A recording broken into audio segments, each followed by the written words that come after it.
পশ্চিমবঙ্গে সদ্য সমাপ্ত বিধানসভা নির্বাচনে বিজেপি সরকারের ঐতিহাসিক জয়ের পর রাজ্য জুড়ে শুরু হওয়া ব্যাপক অবৈধ দখলদারিত্ব বিরোধী উচ্ছেদ অভিযানের বিরুদ্ধে তীব্র ক্ষোভ ও গভীর নিন্দা প্রকাশ করেছেন তৃণমূল কংগ্রেস সভানেত্রী মমতা বন্দ্যোপাধ্যায়।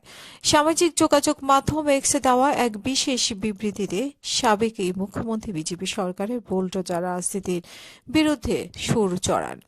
তিনি অত্যন্ত কড়া ভাষায় বলেন, সংস্কৃতি, সহানুভূতি এবং নিপীড়নের বিরুদ্ধে প্রতিরোধের উপর গড়ে ওঠা একটি ঐতিহ্যবাহী রাজ্য বুলডোজারের শাসনের ভাষা হতে পারে না। সাধারণ নাগরিকদের উপরে উচ্ছেদ অভিযান চালিয়ে, ভয় দেখিয়ে কিংবা জোর খাটিয়ে রবীন্দ্রনাথ ও নেতাজির এই মহান ভূমিকে কোনোভাবেই শাসন করা যাবে না। তৃণমূল সভানেত্রীর এই ঝাঁঝালো বিবৃতি এমন এক সময় সামনে এলো, যার মাত্র কয়েক ঘন্টা আগে কলকাতা পার্ক সার্কাস এবং তিলজলা এলাকায় রেলওয়ে উচ্ছেদ অভিযানকে কেন্দ্র করে তীব্র উত্তেজনা ও ক্ষোভের আগুন ছড়িয়ে পড়ে। এর পাশাপাশি হাওড়া স্টেশনের চারপাশে ব্যাপক উচ্ছেদ অভিযান চালানো হয়।